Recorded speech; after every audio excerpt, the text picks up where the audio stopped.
সুলেখিকা জনপ্ৰিয় অভিনেত্ৰী ডক্টৰ আকাশী তৰা শইকীয়াই দেওবাৰে অসম গ্ৰন্থমেলাত মুকলি কৰে আৰু এখন নতুন উপন্যাস।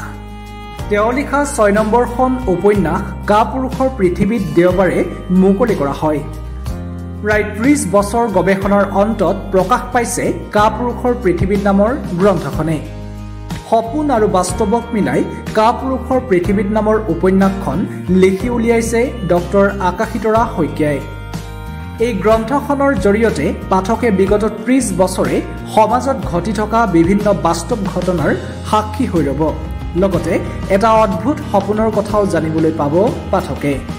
শান্তি আৰু সম্প্ৰীতিৰ বাৰ্তা প্ৰেৰণ কৰাই কাপুৰুষৰ পৃথিৱীত নামৰ গ্ৰন্থখনৰ উদ্দেশ্য। কাপুৰুষৰ পৃথিৱীত মই এইখন মোৰ ৬ নম্বৰৰ নভেল হ'ব।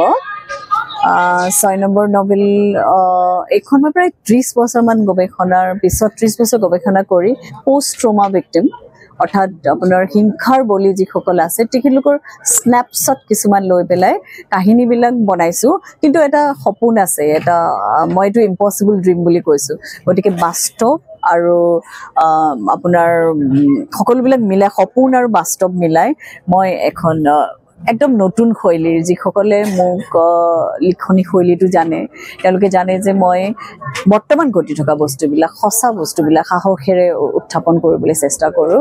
গতিকে কাপুৰুষৰ পৃথিৱীত মানুহে আজি ৩০ বছৰে হৈ থকা ঘটনা প্ৰবাহৰ বহুত কথা জনাই নহয়, এটা অদ্ভুত সপোনৰ কথাও জানিব।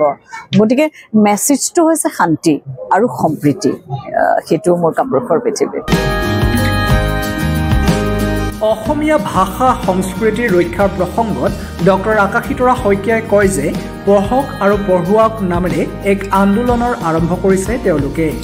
লগতে নৱপ্ৰজন্মক কিদৰে গ্ৰন্থৰ প্ৰতি আকৰ্ষিত কৰিব পাৰি সেই সম্পৰ্কেও উল্লেখ কৰে অভিনেত্ৰী তথা লেখিকাগৰাকীয়ে। আৰু এটা নতুন আন্দোলনো আমি আৰোহা এম্পায়াৰ মিডিয়া হাউচৰ পৰা আৰম্ভ কৰিছে, পঢ়ক আৰু পঢ়ুৱাওক।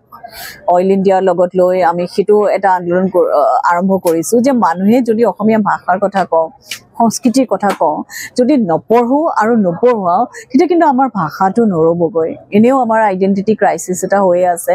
আকৌ ডিজিটেল মিডিয়াম অহাৰ লগে লগে ইংৰাজী মাধ্যমৰ ল'ৰা ছোৱালীয়েও অসমীয়া পঢ়িব নাজানো বুলি কৈয়ে ভাল পায়। গতিকে এইটো ক্ষেত্ৰত নিৰবিচ্ছিন্নভাৱে মোৰ লগতে মোৰ নিচিনা বহুতো লেখকে চেষ্টা কৰি আছে।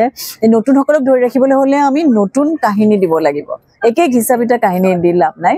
গতিকে সেইটো বিষয়েও মই গুৰুত্ব দিছোঁ আৰু মই পাঠকৰ বৰ সঁহাৰি পাওঁ, কাৰণ নিষিদ্ধ মোৰ যিখন LGBTQৰ ওপৰত নৰ্থ ইষ্টৰ প্ৰথম নভেল আছিলে সেইখনো যথেষ্ট সঁহাৰি পাইছে। সেই প্ৰেম, দ্বিতীয় পৃষ্ঠা সেই প্ৰেম, মোৰ প্ৰিয় পুৰুষবোৰ। মোৰ কাৰণে মই শব্দৰ খেতিয়ক আৰু শব্দৰ জৰিয়তে মই ভাবোঁ যে মানুহৰ মাজত এটা অদ্ভুত ধৰণৰ বিপ্লৱ আনিব পৰা যাব। গ্ৰন্থ প্ৰচাৰৰ বিষয়ে উল্লেখ কৰি তেওঁ কয় যে বৰ্তমান সময়ত ছবি এখনৰ প্ৰচাৰৰ বাবে যিদৰে ডাঙৰ ডাঙৰ হৰ্ডিং, পোষ্টাৰ, জাক-জমকতাৰ ওপৰত গুৰুত্ব দিয়া হয়, ঠিক তেনেকৈ একোখন কিতাপ প্ৰচাৰৰ বাবেও এনেধৰণৰ পদক্ষেপ প্ৰয়োজনীয় হৈ পৰিছে। তেতিয়াহে নতুন প্ৰজন্মক কিতাপৰ প্ৰতি আগ্ৰহী কৰি তুলিব পৰা যাব। যিসকল পাঠকে ল'বলৈ বিচাৰে সেই প্ৰেম, দ্বিতীয় পৃষ্ঠাৰ সেই প্ৰেম, নিষিদ্ধ, মোৰ প্ৰিয় পুৰুষবোৰ ইত্যাদি আৰু কাপুৰুষৰ পৃথিৱীত মোক যোগাযোগ কৰিলে হ'ব, মোৰ ফেচবুকত যোগাযোগ কৰিলেও হ'ব আৰু মই 9435195173 এইটো নাম্বাৰত কৰিলে হ'ব। অডিঅ' বুকো ওলাব। আপোনালোকে ট্ৰেইনত গৈ থাকিব, বাছত গৈ থাকিব, ফ্লাইটত গৈ থাকিব, কিন্তু আপোনালোকে অডিঅ' বুকত মোৰ কণ্ঠৰে আপোনালোকে নভেলখনো শুনিব পাৰিব। গতিকে সেইটো বিষয়েও ভাবি থকা হৈছে, কৰি থকা হৈছে। মই ভাবোঁ যে চাওক, এইফালে ফেষ্টিভেল চলি আছে, এইফালে বুক ফেয়াৰ চলি আছে। কিতাপ এনেকৈ চালে মানে কিতাপ মেলামুখী হোৱাটো ভাল কথা, কিন্তু কিতাপ পঢ়িব লাগিব, কিনিব লাগিব। পাব্লিচাৰ্ছসকল কেনেকৈ, এতিয়া ময়ো ওৱান অফ দ্য পাব্লিচাৰ্ছ। গতিকে যেতিয়া এটা প্ৰডাক্টত পইচা সোমাই যায়, যেতিয়া এটা প্ৰডাক্ট মানুহৰ কাৰণে আগবঢ়াই দিয়া হয়, আৰু এটা কথা মনত ৰাখিব, চিনেমা আমি কেনেকৈ লওঁ, কমাৰ্চিয়েলি লওঁ, আৰু বেছিভাগ চিনেমাই নভেলৰ এডাপ্টেশ্যনে হয়। গতিকে মই ভাবোঁ যে চিনেমাৰ নিচিনাকে কিতাপৰ প্ৰমোচন হ'ব লাগিব, হোৰ্ডিং থাকিব লাগে। আৰু মই নিজেই নহয়, সকলো ৰাইটাৰক লৈ মই আৰম্ভ কৰিম বুলিয়ে ভাবিছোঁ আৰু কৰিছোঁ। হোৰ্ডিং থাকিব, জাকজমক থাকিব, মানুহৰ চকুৰে চাব বিচাৰে আজিকালি।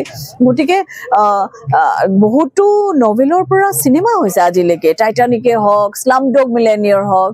গতিকে আমি কিতাপক আগৰ নিচিনাকে ভাবি থাকিলে নহ'ব, নতুন চামৰ দৃষ্টি আকৰ্ষণ কৰিব পৰাকৈ তেখেতলোকক সমল দিব লাগিব। অসমীয়াটো বেয়া ভাষা নহয় যে অসমীয়া পঢ়িলে মানুহ ইনফিৰিটি কমপ্লেক্স নহয়, সেইটো জনাব লাগিব। ইংৰাজীতে ট্ৰান্সলেট কৰি মই বিশ্বক জনাব লাগিব যে অসমতো আমি এনেকুৱা বিষয়ৰ ওপৰত চৰ্চা কৰি আছোঁ। গতিকে সেইটোৱে মই ভাবোঁ আৰু সকলোকে সেইটোৱে আহ্বান জনাওঁ। জনপ্ৰিয় অভিনেত্ৰী ডক্টৰ আকাশী তৰা শইকীয়াই বৰ্তমান শ্ৰুতি ছবিত অভিনয় কৰি আছে। 2025 বৰ্ষত এখন নতুন পূৰ্ণাংগ অসমীয়া ছবি ৰাইজক উপহাৰ দিব বুলি উল্লেখ কৰে অভিনেত্ৰীগৰাকীয়ে। অভিনয় কৰিছোঁ, মই সকলোৱে সুধি আছে, মই অভিনয় কৰি আছোঁ মোৰ আৰোহা এম্পায়াৰৰ। এইবাৰ 2025ত মই নিশ্চয় দৰ্শকসকলক এখন ভাল ফিচাৰ ফিল্ম উপহাৰ দিম। আৰু অভিনয় আৰু লিখা দুইটা চলি যাব। বহুতে মোক কমপ্লেইন কৰে যে আপুনি নোলায় নেকি। মই সৰু সুৰাকৈ সৰু সৰু শ্বৰ্ট ফিল্ম কৰি আছোঁ মোৰ আৰোহা এম্পায়াৰৰ জৰিয়তে। এইবাৰ ভালকৈ দৰ্শকৰ 25 বুলিয়ে ধৰি থ'লে হৈ গ'ল, কিন্তু কৰিমেই আৰু।